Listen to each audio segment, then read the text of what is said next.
Psalm 114, here we go. We look and see in verses 1 and 2, when Israel went out from Egypt, the house of Jacob from a people of strange language, Judah became his sanctuary, Israel his dominion.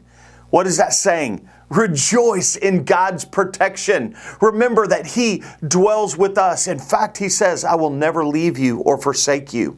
We continue on in verses 3 through 6 and look at what it says. The sea looked and fled. Jordan turned back.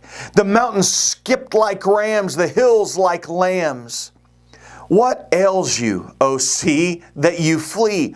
O Jordan, that you turn back? O mountains, that you skip like rams? O hills, like lambs? What I want you to understand is that these are talking about historic events that happened when God moved and He turned back the Jordan, or when He split the Red Sea. What I want you to do today is rejoice in God's power.